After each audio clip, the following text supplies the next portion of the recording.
আসসালামু আলাইকুম রহমতুল্লাহ। কেমন আছেন সবাই? আশা করি সকলেই ভালো আছেন। আসলে এই যে আমরা একটা দেখছেন পিকচার যে লাগানো হচ্ছে হৃদয় ভাঙ্গার গর্জন, আসলে এটা লইয়া বর্তমান সময়ে খুব ট্রেন্ড চলতেছে।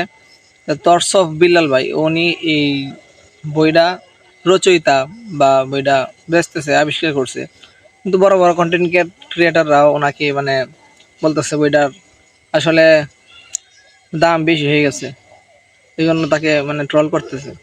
আমার কথা এটাই যে একটা কোরআন হাদিসের বই কত টাকা দাম আছে, বা একটা কোরআন শরীফ ন্যূনতম কত টাকা দাম, আর এই সাধারণ মাত্র কয়েক পাতার বই এটা যদি 1,000 টাকা দাম হয়, এটা আমার কাছে বুঝে আসে না। আসলে এটা বাংলাদেশের মানুষ তো কি বলবো, বোকা ছাড়া আর কিছুই না।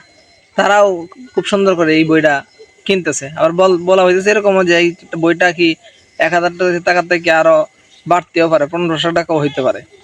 আরে ভাই, আমরা জুতা মারা আসলে আমাদের কপালে দরকার, কারণ আমরা কেন বুঝি না, আমাদের বুঝতে কেন লাগে আসে না। আমরা যেটা ভাইরাল হয় বা যেটা ট্রেন্ডে উঠতে পারে, এটা আমরা আরো জ্ঞান খাবো লাগে আমরা ফটো তাই।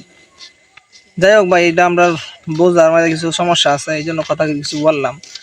কারো পক্ষে বিপক্ষে গেলে এই কথাগুলো আসলে কারণ ইয়েন না। আর ভিডিওটা ভালো লাগলে অবশ্যই শেয়ার করেন। আর যারা সচেতন আছেন তারা এইগুলা আসলে কিনার কোনো আমি মানে বুঝি না। কোরআন হাদিস পড়েন, কোরআন হাদিস কিনে পড়েন, শিকার কিছু আছে, শিক্ষণীয় বিষয় জানা দরকার। আসসালামু আলাইকুম রহমতুল্লাহ।